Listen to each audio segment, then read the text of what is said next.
안녕하세요. 저는 사회적 기업 공공공간의 대표 신윤희라고 합니다. 저희 공공공간은 환경과 지역사회의 문제에 공감하고 지역사회와 함께 이 문제를 해결할 수 있는 솔루션을 공유하며 그리고 모든 이해관계자들이 함께 공생할 수 있는 지속가능한 디자인을 실천하고 있습니다. 저희 공공공간은 창신동에 위치해 있는데요. 창신동은 예전부터 이제 동대문 인근에 있는 동대문 패션시장 인근에 있는 어떻게 보면은 하나의 생산기지로서 굉장히 작은 의류 제조업 업체들이 밀집되어 있는 동네 중에 한 곳입니다. 그래서 저는 이곳에서 처음부터 이제 사업을 했던 건 아니고 지역아동센터 어린이들의 어떤 예술 선생님으로 활동을 하면서 이 지역 사회에 대한 자연스러운 어떤 환경적인 문제 그리고 이 커뮤니티가 안고 있는 일자리에 대한 문제들을 접하게 됐고 그 부분을 좀 해결하고자 이렇게 공공공간이라는 회사를 만들고 창업을 하게 됐습니다. 사실 저희 공공공간이라는 이름 자체가 굉장히 좀 독특하잖아요. 게다가 저희 이렇게 공공공간이라는 로고를 보시면은 이렇게 숫자 0 같기도 하고 가로 같기도 한 그런 모습들이 있는데요. 그게 저희가 처음에 창업할 때부터 과연 공공성이라는 게 뭘까? 우리가 지역에서 함께 해결해야 되는 공공의 문제라는 거는 어떤 방식으로 우리가 해결해야 되는가에 대한 좀 질문을 처음에 비워놓고 시작을 하고 싶었었어요. 그래서 조금 이렇게 재미있는 형태의 공공공간, 어떻게 보면은 공간이긴 하지만 비어있는 공간이고 그 안에서 공동체와 함께 솔루션을 찾아가는 그런 방식을 담아보자라는 의미의 비전을 담은 이런 좀 재미있는 이름을 짓게 됐고요.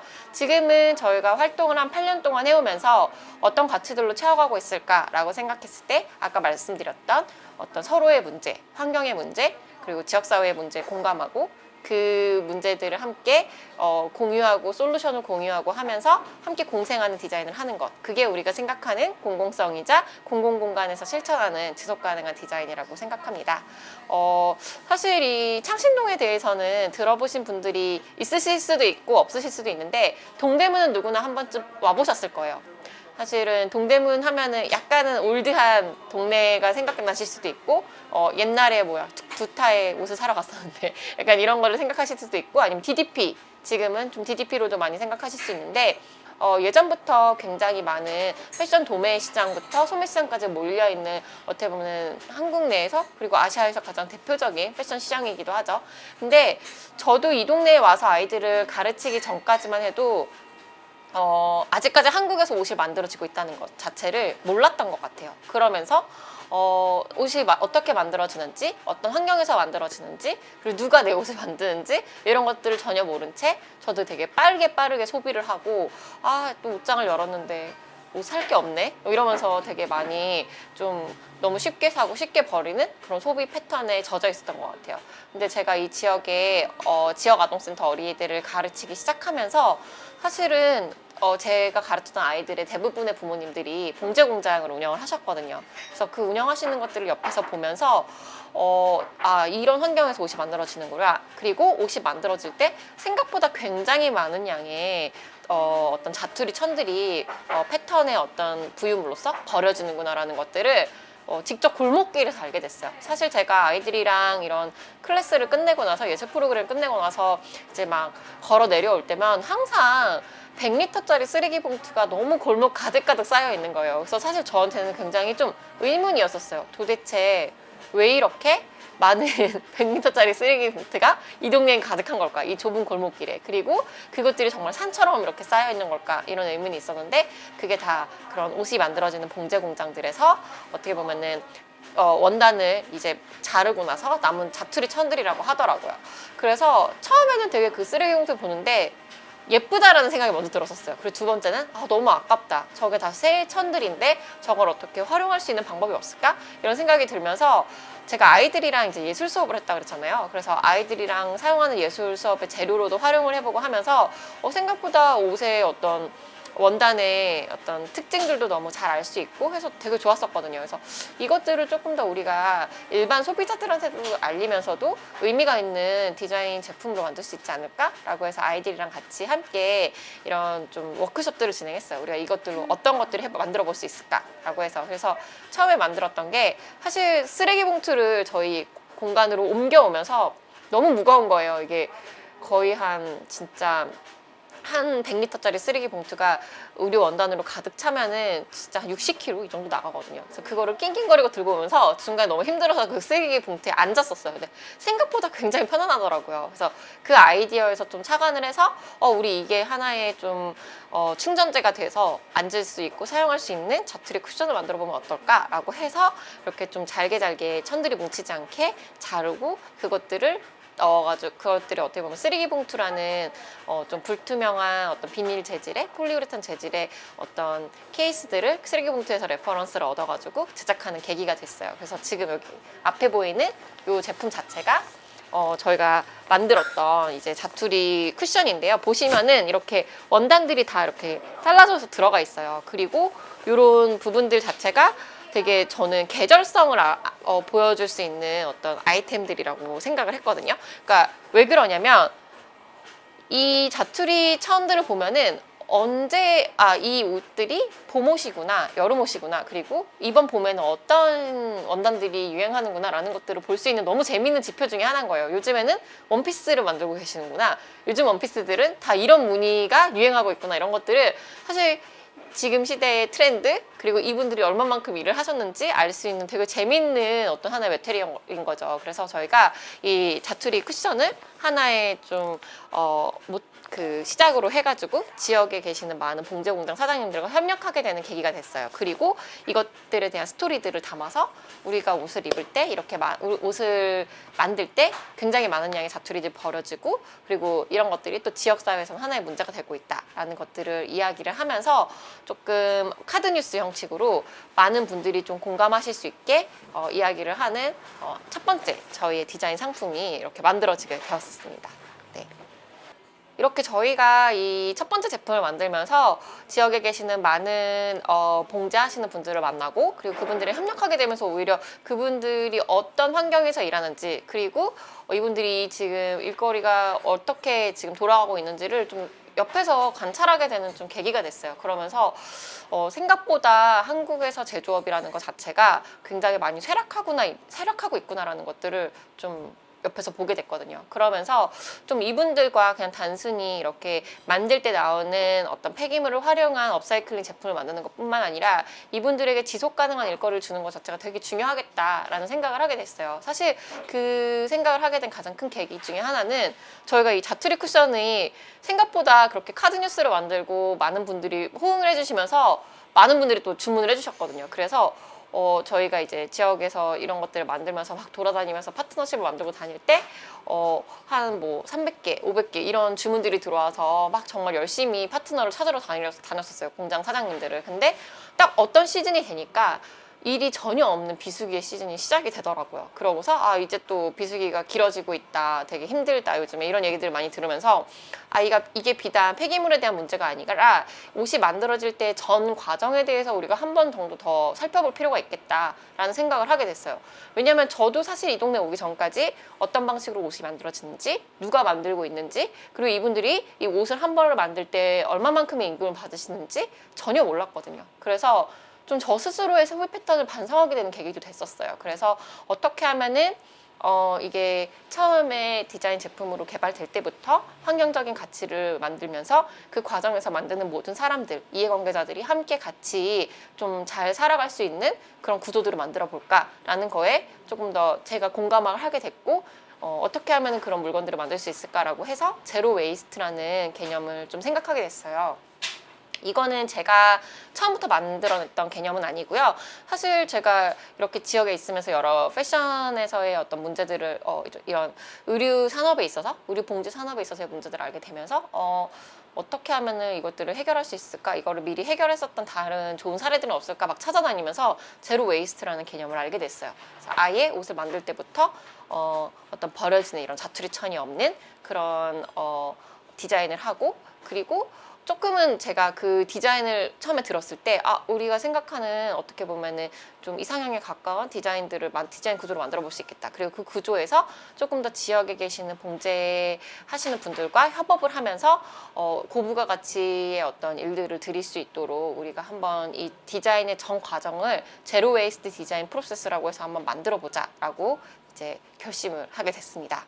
네, 그래서 옷을 만들게 되면서 저도 되게 많이 어려웠던 것 같아요. 왜냐면 제가 의류를 전공했던 것도 아니기 때문에 정말 지역에 있는 봉제공장 사장님들 찾아다니면서 어떻게 하면 옷을 처음에 만들 때부터 패턴에서 쓰레기가 나오지 않게 할까요? 그리고 봉제공장 사장님들이 조금 더 일을 하시기 편한 방법에서 어떻게 하면 조금 더 고품질의 옷들을 만들 수 있을까요? 이런 것들을 같이 많이 고민하면서 첫 번째 원단을 어떻게 보면 고르는 과정에서 가능한 한 친환경 원단들을 고르고, 그리고 그 과정에서 가능하면 많은 원단들을 이제 로스 없이, 그러니까 버려지는 부분 없이 사용을 해서 모든 디자인의 요소라든지 이런 것들에 좀 이유 있는 디자인의 특징이 생긴 거죠. 그냥 단순히 예쁘기 위한 어떤 디자인이 아니라 이런 자투리들이 남았는데 이것들 다시 재활용을 한다거나, 아니면은 아예 원단이나 옷의 어떤 쉐입을 잡을 때부터 제로 웨이스트 개념으로 잡고서 들어가다 보니까 그냥 단순히 예쁜 디자인이 아니라 이유가 있어지는 디자인의 특징들이 생기기 시작하는 거예요. 그리고 그걸로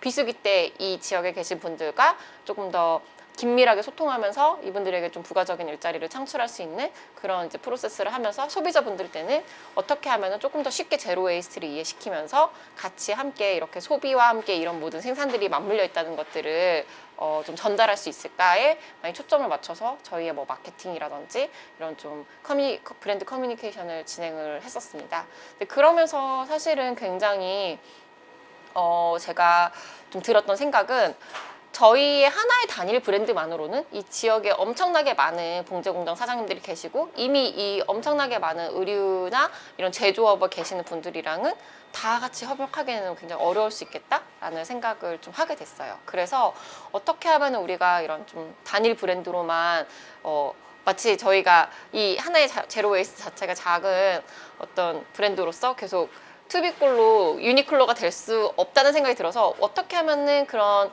좀 큰 기업들과의 콜라보레이션을 통해서 좀 그 큰 기업들이 같이 이런 제로 웨이스트에 같이 동참하고, 어떻게 보면 그들의 어떤 좀 생산 체계라든지 아니면 디자인 방식들에 있어서도 이런 좀 환경적인 부분, 그리고 어떤 노동자를 조금 더 배려하거나 지속 가능한 어떤 커뮤니티를 지원하는 이런 부분들에 있어서 함께 협력할 수 있을지에 대해서 고민을 하게 됐던 것 같아요. 그래서 좀 저희는 작지만 저희가 줄 수 있는 큰 임팩트를 함께 만들어 나갈 수 있는 좀 다양한 기업, 단체들, 그리고 정부 기관들이랑도 많은 콜라보레이션 프로젝트들을 진행을 했었어요. 그래서 좀 그런 프로젝트를 진행하면서 좀 제로 웨이스트라는 것 자체가, 처음에는 굉장히 저희가 제로 웨이스트라는 얘기를 했을 때 굉장히 많은 분들이 막 어떻게 쓰레기를 뭐 재활용하는 거예요? 아니면은 그냥 단순히 업사이클링 제품이에요? 뭐 이런 식으로 이렇게 질문을 많이 해주셨는데, 요즘에는 제로 웨이스트 샵들도 굉장히 많이 생기고 이제는 좀 제로 웨이스트 자체가 하나의 라이프 스타일로 좀 바뀌어가는 느낌을 저도 굉장히 많이 받고 있어요. 그래서 좀 저희가 했었던 여러 무브먼트들이 헛되진 않았구나라는 생각을 요즘에는 많이 하고 있고요. 그리고 그렇게 다양한 기관들이랑 프로젝트를 해오면서 저희도 굉장히 조금 더 저희의 그냥 작은 단체로만은 할 수 없었던 큰 캠페인이라든지 이런 것들 하면서 저희 안에서도 굉장히 좀 많은 제조의 노하우라든지 좀 제로 웨이스트의 역량을 쌓아갈 수 있는 굉장히 좋은 기회가 됐던 것 같습니다. 네, 그래서 저희가 이렇게 기업이나 기관들이랑 같이 함께 이런 어떤 지역재생 프로젝트 혹은 지속 가능한 디자인 프로젝트를 할 때 꼭 지키는 세 가지 원칙이 있어요. 그게 바로 제로 웨이스트, 어떻게 하면은 좀 친환경적인 재료로 가능하면 웨이스트, 어떤 쓰레기 배출이, 폐기물이 배출이 가장 최소화될 수 있는 그런 좀 협력 프로젝트를 만들어 볼 수 있을까. 그리고 두 번째는 어떻게 하면 지역에 계시는 소상공인 분들과 함께 협력하면서 좀 더 지속 가능한 어떤 이런 디자인 자체에 지역사회의 어떤 좋은 일거리로서 남을 수 있게 구조를 만들 수 있는가. 그리고 세 번째는 어떻게 하면은 소비자들한테도 가치가 있고 의미가 있는 롱라이프 디자인이라고 하는데, 이런 좀 생애 주기가 긴 제품들 혹은 서비스들을 제공할 수 있을까를 고민하면서 협력을 해가고 있습니다. 사실은 제가 이런 여러 가지 협력의 어떤 가치들, 협력했던 사례들을 가지고서 이제 2017년도에 까르띠에 우먼스 이니셔티브라고 해서 까르띠에라는 브랜드에서 하는 여성 창업자 어워드의 한국 대표로, 이제 아시아 대표로 뽑히게 됐어요. 그래서 그때 굉장히 다양한 지역에 있는 글로벌리 활동하는 다른 여성 창업자들과 함께 좀 네트워크할 수 있는 기회도 있었고, 그런 사회혁신 프로젝트에 대해서 좀 인사이트를 얻을 수 있는 여러 기회들이 있었었는데, 그때 제가 되게 좀 감동을 받았던 섹션이 바로 에코시스템, 어떻게 보면 생태계에 대한 그런 파트였었어요.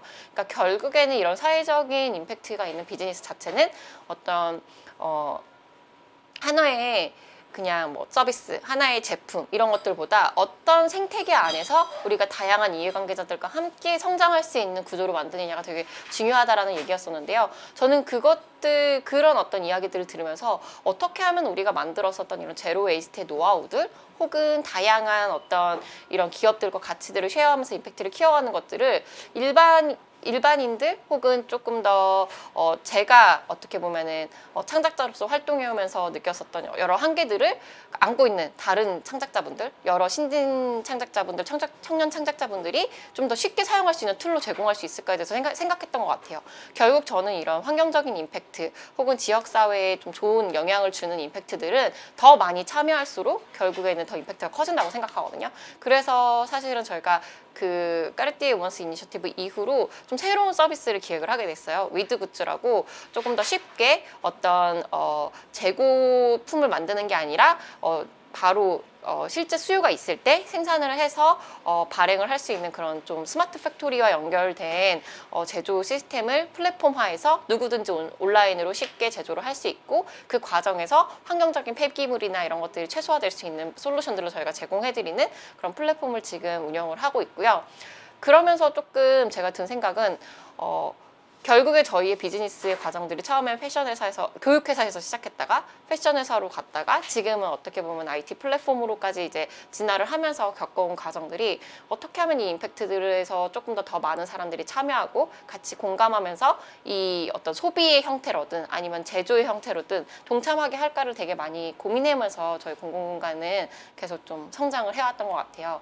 그래서 저는 사실 제 얘기가 되게 굉장히 아직까지는 너무 생산에 대한 이야기고 좀 제조에 대한 이야기이기 때문에 멀게 느껴질 수는 있지만 사실 저는 아까도 말씀드렸다시피 이 제조라는 거는 소비랑 되게 밀접하다고 생각해요. 내가 어떤 걸 소비하느냐에 따라서 어떤 가치를 가지고 소비하느냐에 따라서 이 제조의 프로세스도 굉장히 달라질 수 있다고 생각하고 이제는 굉장히 소비자들의 파워가 세진 사회이기 때문에 내가 어떤 제품을 과연 가치 있게 평가하느냐 그리고 그거에 대해서 내가 소비를 하느냐에 따라서 기업들도 바뀔 수 있다고 생각을 하거든요. 그래서 그런 부분에 있어서 저는 일반 소비자분들 사실 저도 소비자잖아요. 하나의 소비자고 여러분들이 굉장히 어떤 소비들을 할 때부터 나는 과연 어떠한 관점에서 혹은 어떠한 좀 지속 가능한 관점, 철학을 가지고서 소비를 할 수 있을까? 전 물론 모든 소비에서 그렇게 하기란 힘들 것 같아요. 근데 제가 예전에 제로웨이스트 강연을 했을 때 했던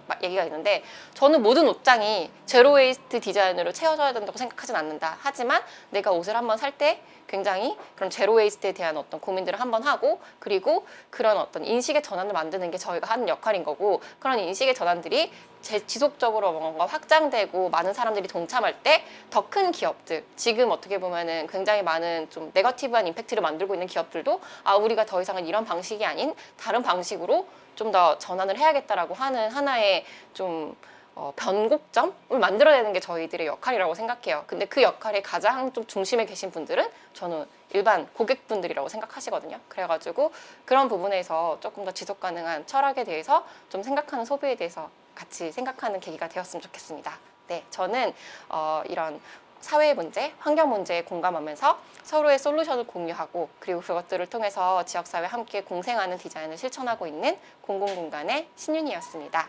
감사합니다.